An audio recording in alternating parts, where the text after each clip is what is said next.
আসসালামু আলাইকুম সুপ্রিয় ষষ্ঠ শ্রেণীর শিক্ষার্থীরা। এই ভিডিওতে অনুশীলনী ১.৫ এর ৬ নম্বর, ৭ নম্বর এবং ৮ ও ৯ নম্বর অঙ্ক সলভ করব। তো চলো আমরা ৬ নম্বর অঙ্কটা পড়ি। এখানে বলা হয়েছে জামাল সাহেব তার বাবার সম্পত্তির ১৮ ভাগের ৭ ভাগ অংশের মালিক।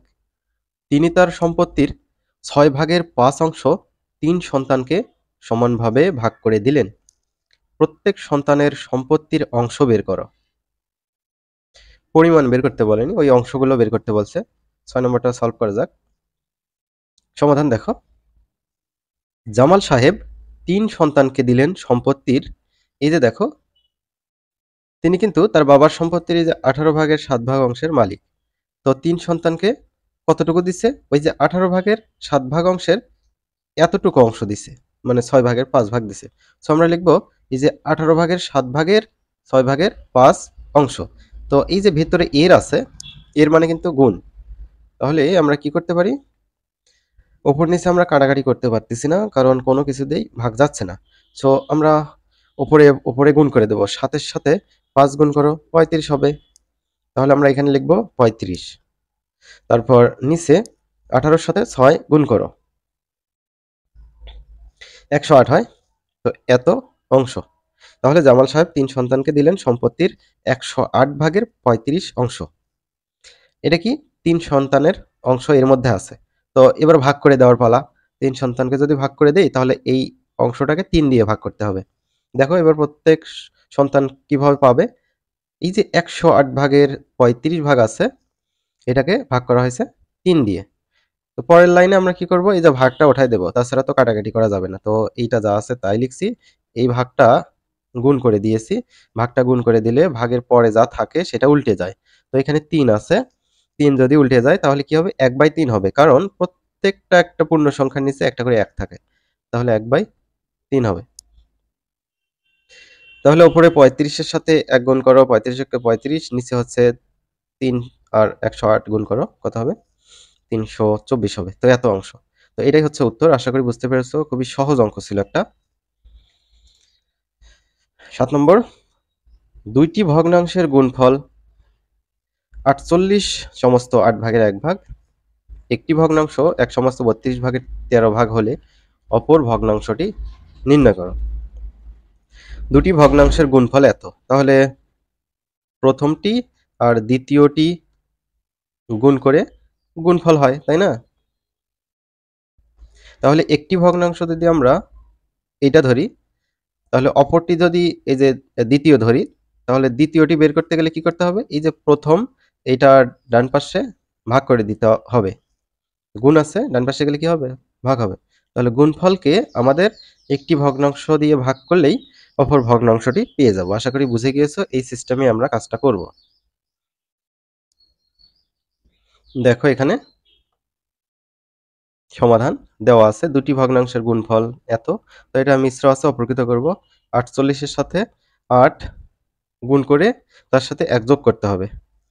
আমরা করি ৪৮ গুণ ৮, ৩৮৪, তার সাথে এই যে উপরের ১ যোগ করো, ৩৮৫/৮। এই ৮ হচ্ছে এই যে এটা।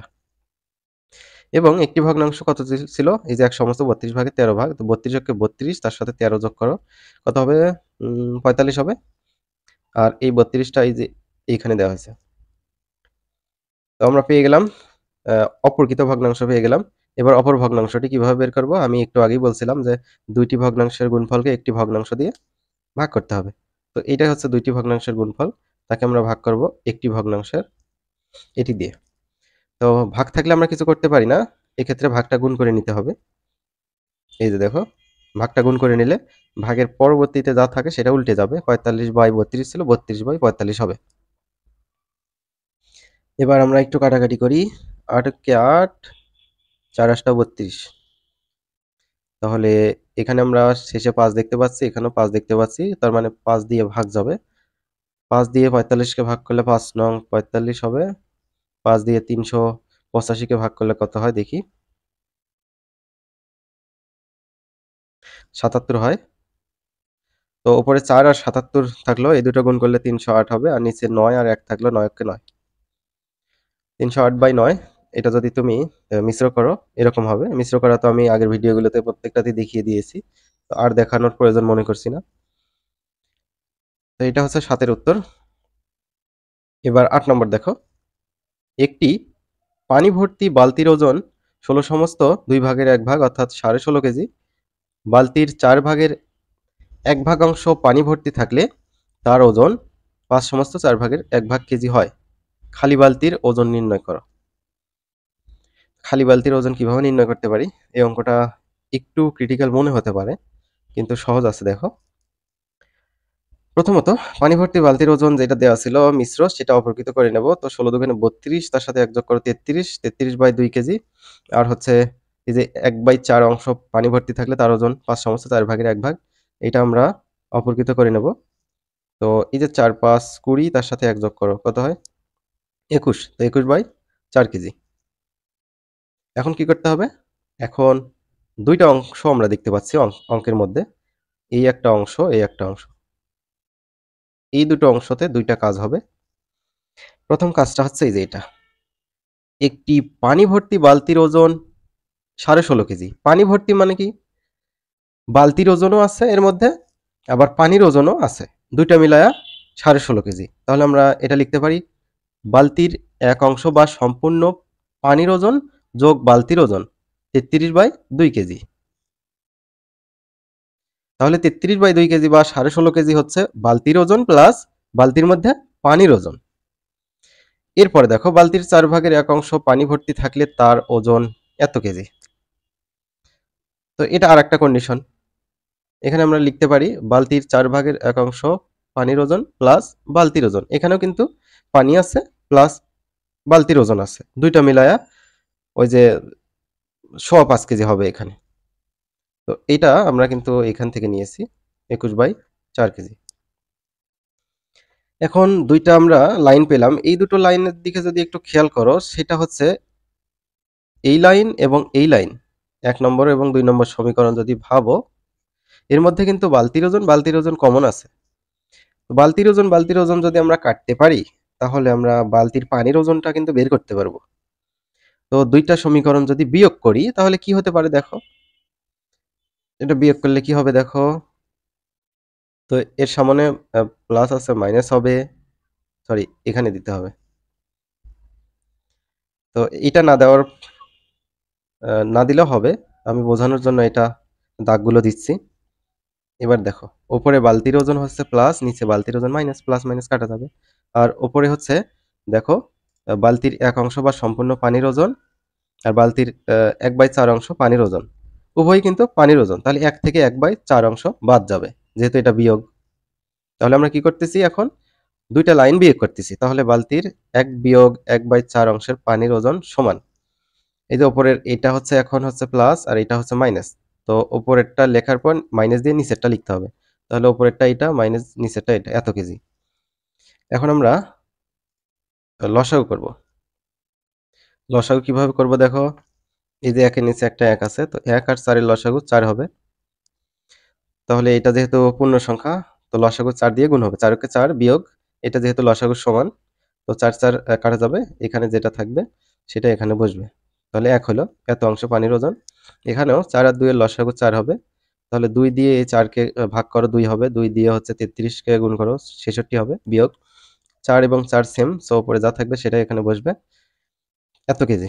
তাহলে 4 থেকে 1 বিয়োগ করলে 3, 3/4 এত পানির ওজন সমান 66 থেকে 21 বিয়োগ করলে 45, তার নিচে হচ্ছে 4। তাহলে বালতির 3/4 অংশ পানির ওজন হচ্ছে এত কেজি। এবার বালতির 1 অংশ বা সম্পূর্ণ পানির ওজন কত হবে?